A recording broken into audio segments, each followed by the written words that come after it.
Capítulo 03, hablando de negocios. El padre de Chloe, Marco Fourcroyd, era un comerciante capaz que comenzó su negocio desde cero y lo convirtió en una gran empresa.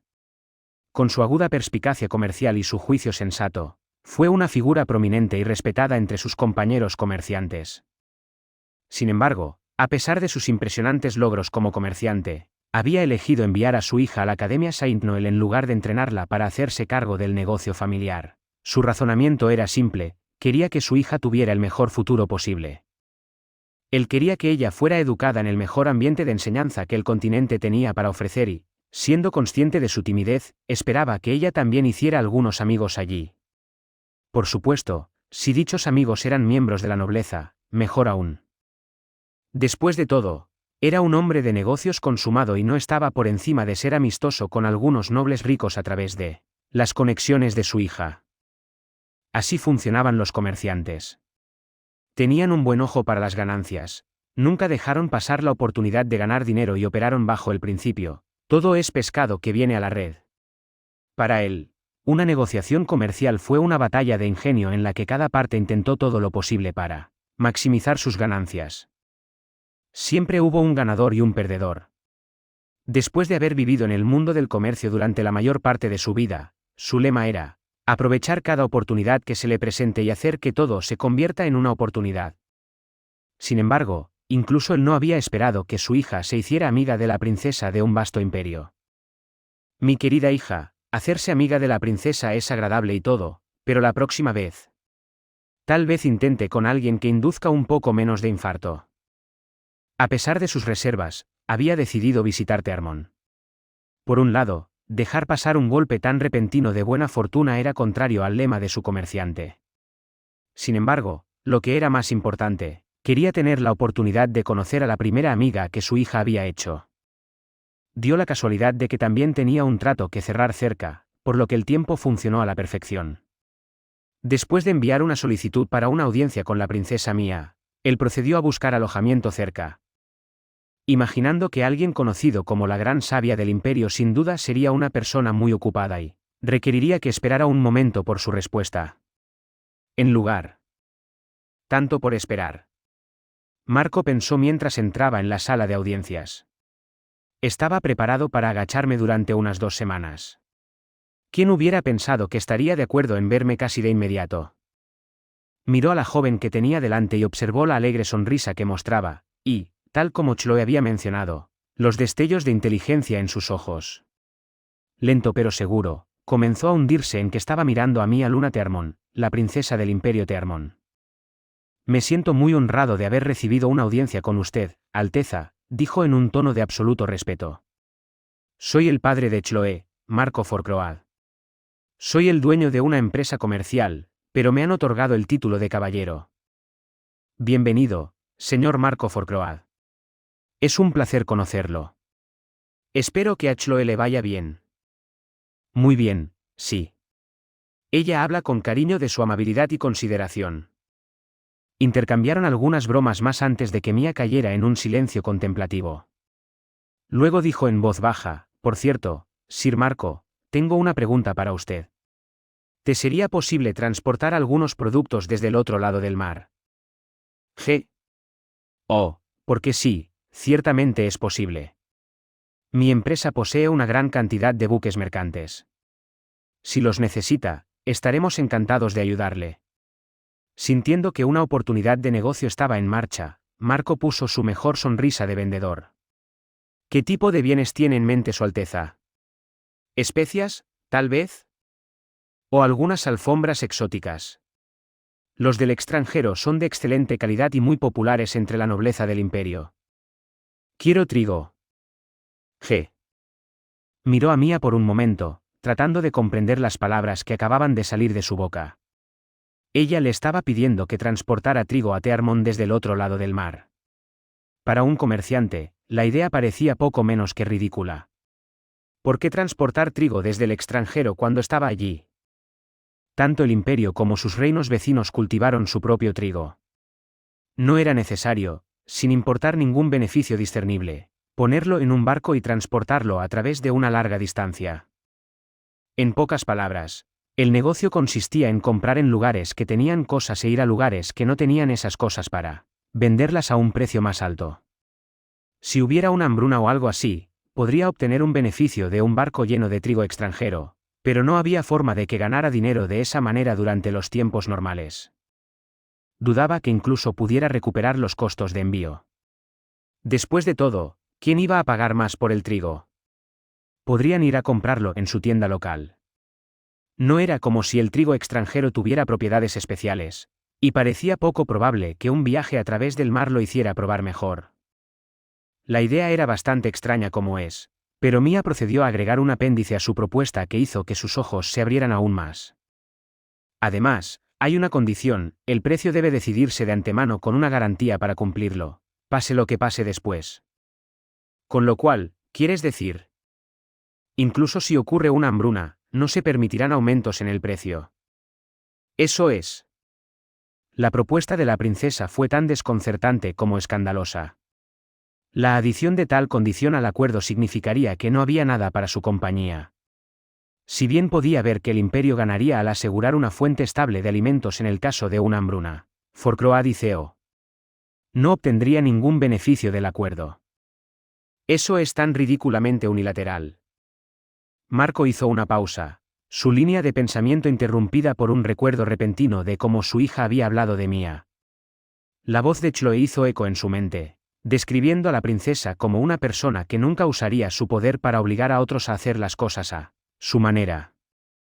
Si ese fuera el caso, entonces tenía que haber un significado más profundo detrás de su propuesta aparentemente irrazonable. ¿Es esto una prueba? ¿Estoy siendo probado? Un escalofrío le recorrió la espalda y sintió que una gota de sudor frío le recorría la espalda. Había sido tan sutil, casi insidioso, que no se había dado cuenta de lo que la princesa le estaba metiendo hasta que ya había atravesado la metafórica puerta. Pero ahora lo sabía, y podía sentir la tensión familiar en el aire que antes lo había eludido. Esta era la mesa de negociación, y estaban hablando de negocios. Hay más en esto, tiene que haber. Y la pregunta ahora es si puedo averiguar qué es o no. Así es como va a decidir si soy alguien con quien valga la pena hacer negocios. Necesitaba pensar.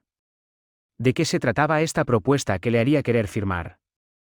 ¿Qué bendición oculta ofreció? Justo entonces, escuchó la voz de Mia. Oh, se me olvidó mencionar, dijo en un tono que sonaba sospechosamente como el empleado por un maestro en presencia de un alumno un poco lento. Siempre compraré al menos una cantidad mínima acordada de antemano. Compras fijas a un precio fijo, y el precio se mantendría sin cambios sin importar lo que sucediera. La hambruna o no hambruna. Lo que significa.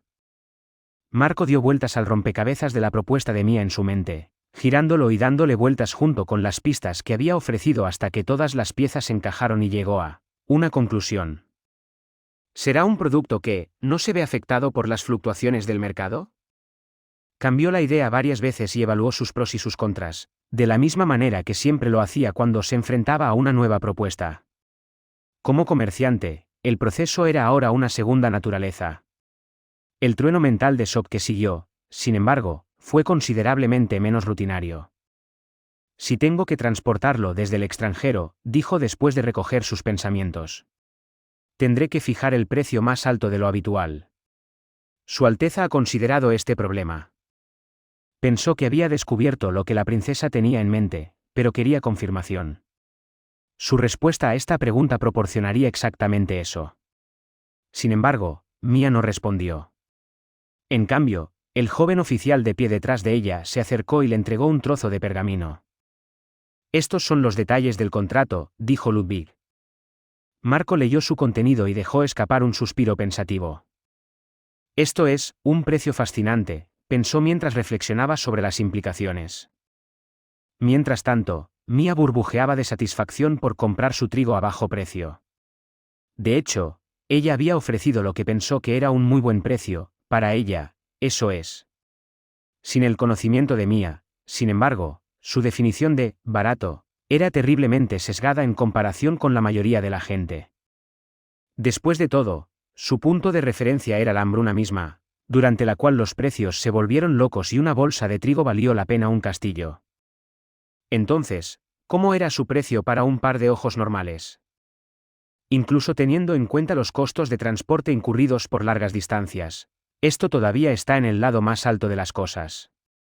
Con un precio como este, siempre y cuando mis gastos no se disparen inesperadamente, obtendré una ganancia constante.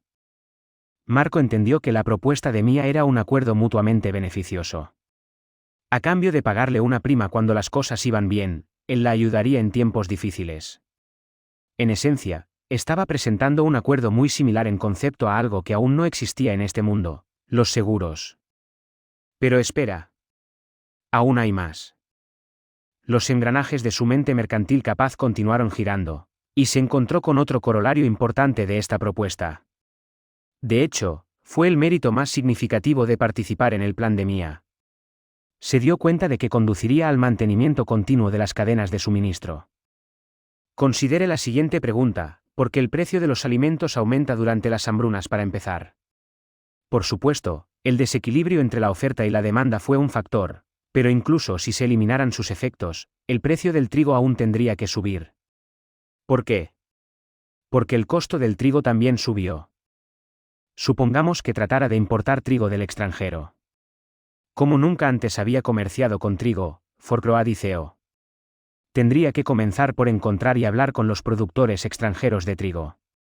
Luego tendrían que descubrir cómo mover el trigo. ¿Qué tipo de embarcaciones fueron necesarias? ¿Qué tenían que tener en cuenta durante el transporte? Tal vez el trigo no sería demasiado complicado de manejar, pero transportar bolsas de manera segura a través del mar aún requería muchos conocimientos. Tendrían que contratar personas con conocimiento y experiencia. Construir una cadena de suministro desde cero fue una tarea costosa. Se necesitó un compromiso significativo tanto de dinero como de energía para crear un flujo de bienes donde antes no había ninguno. Ahora, ¿y si ya hubiera uno? ¿Qué pasaría si un flujo de bienes previamente establecido, por insignificante que pudiera ser, aún permaneciera? ¿Seguramente sería más fácil ampliar un pequeño arroyo que revivir uno seco? Si puedo mantener los canales de distribución. Si puedo mantener el flujo de las cosas, entonces, cuando ocurra una hambruna, podré llevar los envíos de alimentos más rápido, sin problemas y a un costo menor que cualquier otra persona. La barrera para mantener esos canales de distribución fue, nuevamente, el costo. Un modelo de negocio que solo se benefició en tiempos de hambruna fue irracional de mantener. Cualquiera que busque ganar dinero, con muy buenas razones, optaría por abandonar estos canales en tiempos de buena cosecha. Y lo que propone la princesa Mia, es que ella pagará la factura de ese costo indirecto. Era un sistema de distribución que proporcionaba una garantía de 2 vías. Fourcroy se beneficiaba cuando los tiempos eran buenos, y su compañía garantizaba un suministro de alimentos al imperio cuando los tiempos eran malos. Además, incluso después de cumplir su promesa al imperio, el sistema aún podría vender alimentos a las zonas necesitadas antes que las compañías rivales. Por Dios. Ella está construyendo un sistema para proteger a su gente de la hambruna y al mismo tiempo asegurarse de que su socio negociador también se beneficie. ¿Qué pasa en? A pesar de su baja estatura, Marco no pudo evitar sentir que estaba parado en presencia de un gigante. Durante un tiempo miró a la princesa, su mirada infundida con una profunda sensación de asombro. Chloe. Mi querida hija, ¿quién demonios es esta princesa de la que te has hecho amiga? Un suspiro largo y conmovedor escapó de sus labios y bajó la cabeza. Fourcroy dijo: ¿acepta las condiciones enumeradas y sería un honor celebrar este contrato con su Alteza? La joven princesa le sonrió en respuesta. En verdad, el genio de su Alteza no conoce declive. Ludwig echó un vistazo desde la reverencia de Marco a Mia, reflexionando sobre los objetivos adicionales que tenía en mente. Cuando ella mencionó las tasas de pareja, fue como si le hubiera encendido un fuego en la oscuridad. Él vio lo que ella vio y entendió el verdadero significado detrás de sus palabras. Al rebajarse, al tener efectivamente su propia imagen, le dio a la nobleza un motivo con el que podrían vivir. Decirles a los nobles que reduzcan el gasto derrochador para que la gente no pase hambre, no resultaría en una oposición vehemente. Los ideales no significaban nada para estas personas. No les importa nada la muerte y el sufrimiento de las masas. La nobleza no tenía interés ni deseo en perseguir una causa desinteresada. Los principios de alta mentalidad no serían bien recibidos por su gente. ¿Qué pasa si, sin embargo, fue enmarcado como una forma de nepotismo? Que se trataba de ayudar a un amigo. Eso fue algo que estas personas entendieron muy bien. Participaban en tales actividades constantemente. Por supuesto, sus opiniones sobre la princesa no iban a mejorar después de verla participar en el tipo exacto de tratos sin escrúpulos por los que les había estado criticando, pero ese nivel de hipocresía que sería tolerado como solo la arrogancia del emperador y su parentesco. De hecho, los nobles consideraban que una cierta cantidad de egoísmo hipócrita de la familia imperial era normal y aceptable. Espera, pero estamos hablando de Su Alteza. ¿Qué pasa si? Si bien Ludwig confiaba en que había hecho un buen trabajo mientras Mia había estado fuera en la escuela, sin embargo, sabía que podría haber tirado de las riendas demasiado fuerte. No era posible, entonces, que Mia compartiera su sentimiento y buscara enviar el mensaje de que se estaban relajando un poco. Al participar activamente en un acto nepótico, estaba demostrando el grado en que toleraría el amiguismo y la parcialidad. La política era algo más que agitar la bandera de la virtud. La honestidad sola no iba a hacer las cosas. Tenía que haber zanahorias, y tenía que haber palos, y cada uno tenía que usarse en consecuencia para evitar que el asno hiciera un berrinche. El alcance de su sabiduría desafía toda razón. Cuanto más ve ella, cuántos movimientos más ha planeado. Ludwig dejó escapar un suspiro tembloroso. Puede que nunca necesite vislumbrar el funcionamiento interno de su mente, para que su infinita complejidad destruya mi frágil psique. No es necesario decirlo, pero si algo en la mente de Mia iba a destrozar su psique, era su puro vacío.